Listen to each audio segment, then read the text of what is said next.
عید الاضحیٰ مبارک۔ آج عید کا دوسرا دن تھا۔ میاں شہباز شریف اور اسحاق ڈار جو دن رات کام کرتے رہتے ہیں،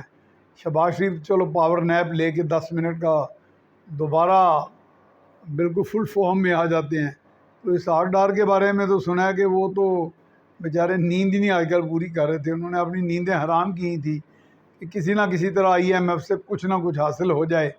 کیونکہ آئی ایم ایف کے بارے میں تو اسحاق ڈار صاحب نے پہلے بھی کہہ دیا کہ یہ تو ایک ڈاکٹر ہے، مالیاتی ڈاکٹر ہے بین الاقوامی، جو فٹنس کا سرٹیفکیٹ دیتا ہے تو ملکوں کی معیشت جو ہے وہ کافی حد تک مستحکم ہو جاتی ہے یا راستے کھل جاتے ہیں دیگر ذرائع سے پیسہ حاصل کرنے کے لیے۔ اب بات پھر وہی آ گئی کہ پیسہ حاصل کرنا کیا مطلب قرضہ حاصل کرنے کے لیے، جس کے بارے میں آج ایک میاں شہباز شریف صاحب نے اور اسحاق ڈار صاحب نے ایک مشترکہ پریس کانفرنس کی، اور اس میں ہم لوگ مدعو تھے۔ وہ کہ اس میں مجھے مریم اورنگزیب صاحبہ نے سوال کرنے کا موقع نہ دیا، باوجود اس کے کہ میں بہت سے لوگ جنہوں نے سوال کیے ان سے بہت زیادہ سینئر ہوں، لیکن بہرحال یہ ثوابدیدی اختیارات چیز ہی ایسی ہے، اس کے بارے میں کون کیا کہہ سکتا ہے۔ تو میں وہی کہہ رہا تھا کہ ہم ہنس رہے تھے وہاں جا کے آج گورنر ہاؤس میں کہ لو جی سانو آج عید کے دن بھی نہیں ٹکن دیتا شہباز شریف نے۔ اور ماضی کا مجھے وہ یاد ہے دور جب وہ وزیر اعلیٰ تھے تو وہ دن میں کو 2-3 فنکشنز کر لیتے تھے، کبھی چین کے تعاون سے، کبھی ترکی کے تعاون سے، اور اس میں سرمایہ کاری آ رہی ہوتی تھی، سرمایہ کاری کے کئی ایگریمنٹس ہو رہے ہوتے تھے۔ اور جیسے مجھے ایک یاد پڑتا ہے کہ 5 مرتبہ وہ میں اپنے ہیلی کاپٹر میں بٹھا کر ایک دفعہ آرمی کا وہ پھٹوں والا ہیلی کاپٹر وہ ساہیوال کول پلانٹ دکھانے گئے، تو ایک مرتبہ میں نے پوچھ بھی لیا کہ جناب شہباز شریف صاحب یہ 5 مرتبہ آنے کا یہاں مقصد کیا ہے، ہمیں اور بھی تو کوئی کام ہے؟ ان کا میں نے آپ کو یہی دکھانا تھا کہ کتنی تیزی سے اور کتنی سرعت کے ساتھ یہ 1 منزل 2 منزل 3 منزل یا 9 منزلیں کھڑی ہوئی ہیں۔ تو واقعی فاسٹ ٹریک ڈیولپمنٹ جو چین کا تو خاصا ہے، اس میں شہباز شریف نے چین سے سیکھا یا چین کے ساتھ ہم آہنگ ہوئے، وہ بات جو ہے وہ تقریباً ثابت ہوتی ہے۔ اور آج بھی بلکہ وہ جو پریس کانفرنس کر رہے تھے جس میں سٹینڈ بائی ایگریمنٹ جو تقریباً $3 ارب کا 9 ماہ کے لیے آئی ایم ایف کے ساتھ طے پا گیا ہے، اور جس پہ آج معاہدے پہ دستخط بھی ہوئے ہیں سٹاف لیول کے، اور ایگزیکٹو بورڈ سے 12-13 جولائی کے بعد یہ پہلی قسط آ بھی جائے گی، تو اس میں وہ کافی پر امید تھے۔ دیکھیں پر امید ہونے والی بات تو اس میں واقعی ہے۔ اس میں ہم نے بہت سے سوالات ہمارے دوستوں نے کیے اور انہوں نے یہی کہا کہ اس کا عوام تک کیا اثر آئے گا، مہنگائی کم ہوگی نہیں ہوگی۔ یہ ایسے ہی ہے کہ جیسے ماضی میں مجھ پر ایک کیس بنا تو وہ کیس چلتا رہا اور کئی سال چلا، بالآخر جج صاحب کافی دیانتدار تھے، شکر الحمدللہ، انہوں نے گواہوں کی تمام گواہیوں کو سامنے رکھ کے، شواہد کو سامنے رکھ کے، اپنی ومز کے ساتھ نہیں، یعنی اپنی مطلباً مزاجی پر فیصلہ نہیں کیا۔ تو جب وہ 5-6 سال مقدمہ چلا تو میرے ایک عزیز پوچھتے تھے تمہیں اس مقدمے کا کیا فائدہ ہے؟ میں کہا مجھے تو صرف یہ فائدہ ہے کہ میں قید نہیں ہوں گا۔ تو میں کہا یہ چھوٹا فائدہ ہے۔ تو یہی بات ہے کہ جب آج ہم کچھ لوگ بات کر رہے تھے سٹینڈ بائی ایگریمنٹ کا کیا فائدہ ہے، تو میں نے کہا کہ عوام کو تو فائدہ فوری کوئی ایک دم یہ اکثر راتوں رات ہو نہ ہو، کم سے کم ڈیفالٹ سے ہم بچ سکتے تھے۔ وہ ڈیفالٹ کی جو صورت حال ہے اس سے عوام کو بہت جو نقصان اس وقت ہو رہا ہے، جو تکلیف اور اذیت سے وہ دوچار ہے، وہ 10 گنا 50 گنا 20 گنا بڑی ہو جانی تھی، کیونکہ پھر آپ کو ایک بیک ٹو اسکوئر ون چلے جاتے اور نئے سرے سے پھر آپ معاہدے کرتے، بھاگ دوڑ کرتے، پھر آپ آئی ایم ایف سے کچھ بہت سی شرائط منوانے کے بعد، شرائط تو اب بھی ہم نے منوائی ہیں، کچھ اور دی گئی شرائط، تو وہ ایک مہاجن کی کیفیت اختیار کر جاتا ہے آئی ایم ایف، جو پھر مکمل ڈکٹیشن دیتا ہے۔ ڈکٹیشن تو اب بھی وہ دیتا ہے کمزور معیشتوں کو۔ تو ایک بات بہرحال اس میں آج شہباز شریف صاحب نے اچھی کہی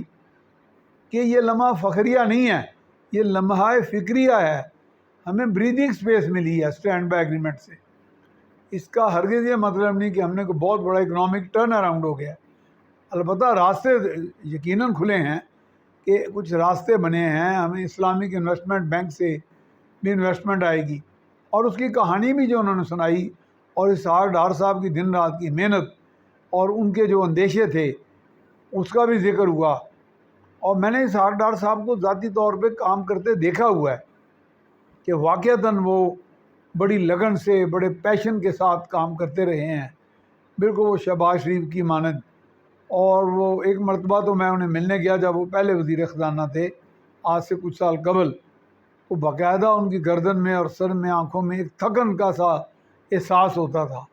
لیکن وہ کام سے کرنے سے تھکتے اس لیے نہیں تھے کہ میں نے جیسا آج ایک پروگرام میں کہہ رہا تھا کہ لیڈر وہی ہوتا ہے جو اپنے لیے بھی اہداف مقرر کر کے اپنے سامنے کھڑے کر لیتا ہے، اور اپنے دل میں بھی ایک ٹھان لیتا ہے بات کہ یہ چیلنج کو میں نے عبور کرنا ہے۔ یعنی کہ وہ اپنے اندر ایک شرم کی اور ایک چیلنج کی ایک کیفیت پیدا کر لیتا ہے کہ اپنے اندر ایک جواب طلبی کی، جواب دہی کی، یعنی عوام کے سامنے یا دنیا کے سامنے جواب دہ ہونا وہ تو بعد کی بات ہے نا۔ جو آدمی اپنے دل میں یہ ٹھان لے کہ میں اپنے آپ کے آگے جواب دہ ہوں، تو وہ یقیناً پھر عوام کے آگے بھی جواب دہ ہوتا ہے، بین الاقوامی اداروں کے آگے بھی ہوتا ہے، بین الاقوامی دوستوں میں بھی۔ تو میں نے تو آج جو مریم اورنگ سے جب ملی، حالانکہ انہوں نے مجھے سوال کا موقع نہیں دیا، تو میں نے انہیں یہ کہا کہ اسی تو بڑے چھپے رستم نکلے، اوپر سے آپ کہہ رہی تھیں، ہم کچھ نہیں کہہ رہے تھے، لیکن مجھے چونکہ اسحاق ڈار صاحب کے طریقہ کار کا پتہ ہے، تو میں سمجھ رہا تھا کہ وہ زیر زمین کچھ اس طرح کے تجربات کر رہے ہیں شہباز شریف کے ساتھ، in tandem with Shahbaz Sharif, یا under the supervision of Shahbaz Sharif صاحب کے، جنہوں نے باقاعدہ IMF کے MD سے پیرس میں ملاقات کی، اور اس کو وہ ٹرننگ پوائنٹ کہتے ہیں۔ یقیناً وہ ٹرننگ پوائنٹ تھا، یعنی ہتھ پیر پھلے سن پوری قوم دے اور تجزیہ کاروں کے، خاص طور پہ معاشی تجزیہ کاروں کے، کہ لو جی 30 جون تو آ گئی، لیکن 30 جون تک کا راستہ جو تھا وہ بنا لیا گیا تھا۔ تو اس میں یعنی کہ آپ کے پاس جیسے متبادل منصوبے ہوتے ہیں، متبادل راستے ہوتے ہیں، وہ اختیار کرنے کی طرف یہ موجودہ حکومت، مخلوط حکومت شہباز شریف کی سربراہی میں اسحاق ڈار کی دن رات کی لگن کے ساتھ وہ چل پڑی ہوئی تھی۔ اور بالآخر وہی ہوا، کیونکہ اللہ تعالیٰ قدرت کا یہ نظام ہے، جب آپ محنت کرتے ہیں ایک سمت کا تعین کر کے، تو راستے کھلنے شروع ہو جاتے ہیں۔ تو راستے کھلے ہیں، ہے وہ لمحہ فکریہ، اس لیے کہ بریدنگ سپیس ملی ہے، اس کو اب ٹرانسلیٹ کرنا ہے آپ نے عوام کی سہولتوں کی صورت میں۔ اس سہولتوں کے لفظ پہ مجھے آج شہباز شریف صاحب نے وہ جو پریس کانفرنس میں بات کی، وہ یہ ہے کہ حکومتیں کہاں جہاز چلاتی ہیں، حکومتیں کہاں ملیں چلاتی ہیں، حکومتیں تو بڑے بڑے ایگریمنٹ، سوورن گارنٹیز دیتی ہیں، ریاست سے ریاست G2G کے معاہدے کرتی ہیں،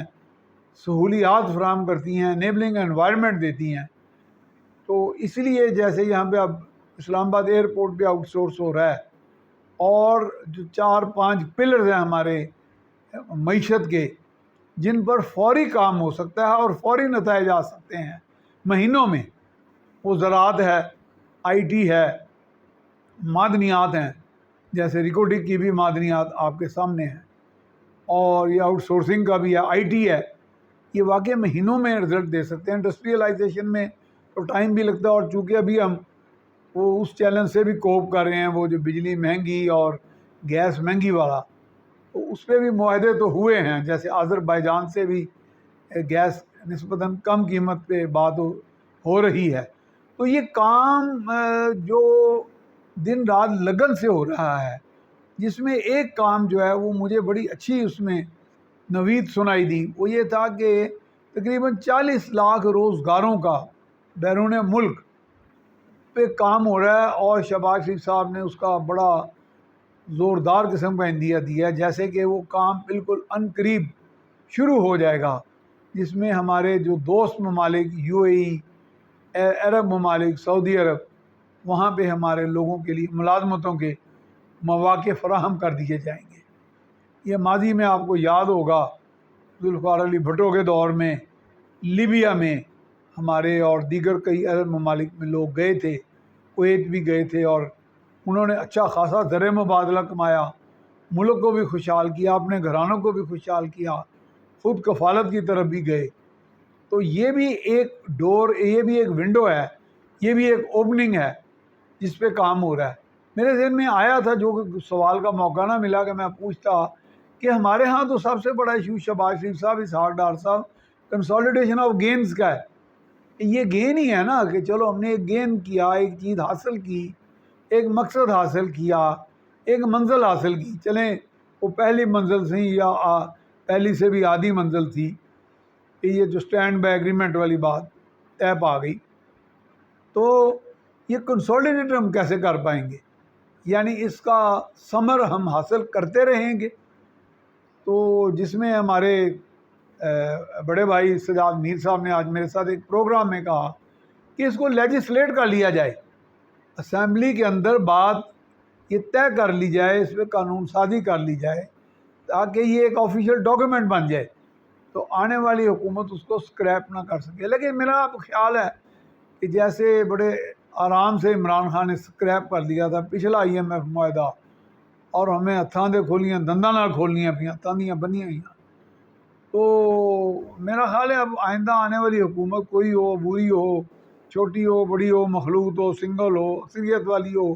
بھاری اکثریت والی ہو، وہ ہتھاں دی بندیاں ہوئیاں دنداں نال کھولن دی جسارت نہیں کرے گی، لیجسلیٹ کریں یا نہ کریں۔ بہرحال یہ خوشخبری اس لحاظ سے ہے کہ ملک اب ایک اچھی سمت میں چل پڑا ہے، گو کہ بہت زیادہ مشکلات تھیں، ان مشکلات کو عبور کر لینا، اور اس میں سب سے اہم رول جو ڈیفالٹ سے ہمیں بچایا وہ چین کا ہے، ہمارے آئرن بردر چین کا۔ اس پہ میں علیحدہ وی لاگ کر رہا ہوں، اور غالباً وہ میں انگریزی میں کروں گا۔ وہاں سے ہمیں $5 ارب آئے، کمرشل بینکس کو واپس بھی کیے اور فوری ہمیں پھر دے دیے گئے۔ تو یہ ایک بنیادی طور پہ یہ جیت ہے اس آپ کی بین الاقوامی ساکھ کی، آپ کی ایک اچھی دوستانہ ملنساری والی بقائے باہمی والی خارجہ پالیسی کی، جس کی بنیاد پر یہ ڈالر آئیں گے، جس کی بنیاد پر یہ معاشی ترقی کا سفر اثر نو بڑے اچھے انداز میں، مؤثر انداز میں پھر سے شروع ہو جائے گا۔